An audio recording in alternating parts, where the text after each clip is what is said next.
देखो आज का टॉपिक है पदार्थ की अवस्था है। अवस्था तीन प्रकार के होता है, ठोस, द्रव और गैस। कौन कौन होता है? ठोस, द्रव और गैस। तो पदार्थ की अवस्था में है, भौतिक रूप से पदार्थ को तीन अवस्था में बांटा गया है। क्या अवस्था में? तीन अवस्था में कौन कौन है? गैस अवस्था तीन रूप में है, बांटा जाता है। पहला अवस्था है ठोस, दूसरा है द्रव और तीसरा है गैस।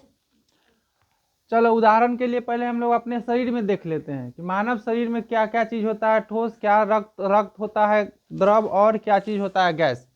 ये तीनों चीज के मिला के पहले अपने शरीर के अंदर देखेंगे कि हमारे शरीर में कौन सा चीज तत्व है, मतलब क्या चीज बोल रहे हैं, कौन सा चीज अवस्था किस चीज में, हड्डी क्या चीज है, रक्त क्या है और हवा क्या है।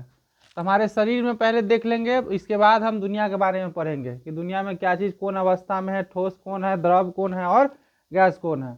तो सबसे पहले देखेंगे कि मानव शरीर में पदार्थ को तीन अवस्था में पाया जाता है या बांटा जाता है, पाया गया है।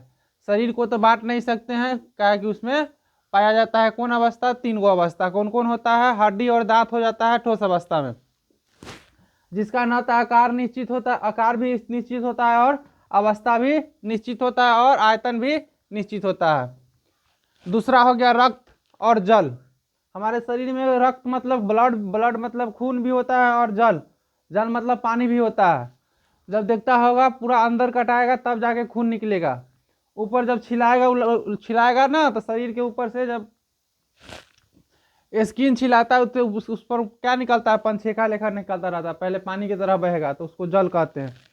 तो वही कहते हैं रक्त और जल में द्रव का अवस्था में पाया जाता है। फेफड़ा में हवा रहता है, जो हम लोग का ऑक्सीजन ब्लड को जो सप्लाई करता है फेफड़ा द्वारा, हार्ट द्वारा, जो फेफड़ा में हवा रहता है कौन अवस्था में रहता है? गैस अवस्था में रहता है। अब समझिए ठोस अवस्था।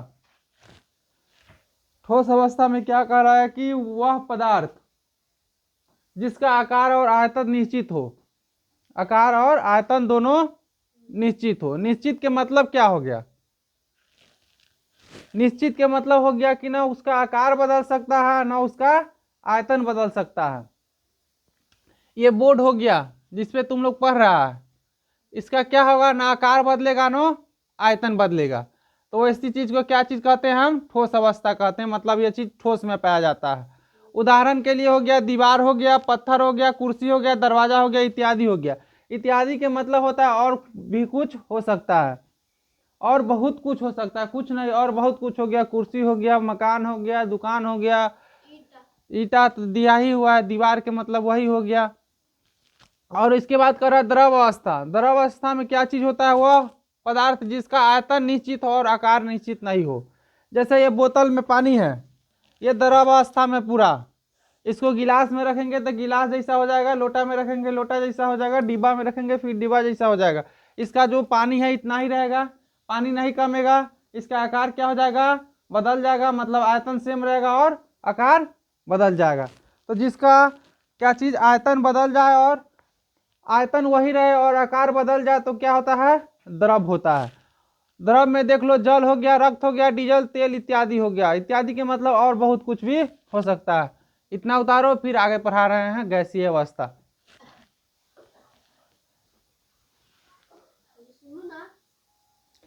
और तीसरा चीज है गैस अवस्था। गैस अवस्था में होता है कि वह पदार्थ जिसका न तो आकार निश्चित हो और न तो आयतन निश्चित हो। समझ गया? अब देखो पहिलका में क्या था, जिसका आकार भी निश्चित था और आयतन भी निश्चित था, तो वो ठोस हो गया। दूसरका में क्या था कि आयतन निश्चित था तो आकार निश्चित नहीं था, तो वो द्रव हो गया। और तीसरका में क्या हो गया? गैस अवस्था में हो गया, ना तो उसका आयतन निश्चित होगा और न ही आकार निश्चित होगा, तो क्या हो गया? गैस अवस्था में आ गया। गैस अवस्था में हो गया हवा हो गया, एलपीजी हो गया। एलपीजी का फुल फॉर्म हो गया लिक्विड फीड पेट्रोलियम गैस, और इत्यादि। इत्यादि के मतलब और बहुत चीज हो सकता है। ये तीन चीज पढ़ा दिए हम तुम लोग को। क्या क्या पढ़ाए हैं? गैस का अवस्था पढ़ाए हैं। तो गैस की अवस्था के क्या प्रकार में बांटा गया है? 3 प्रकार में। कौन कौन? ठोस, द्रव, गैस। ठोस भी पढ़ा दिए, द्रव भी पढ़ा दिए और गैस भी पढ़ा दिए। और अगला जो बच गया, अगला नेक्स्ट वीडियो में होगा, नेक्स्ट क्लास में।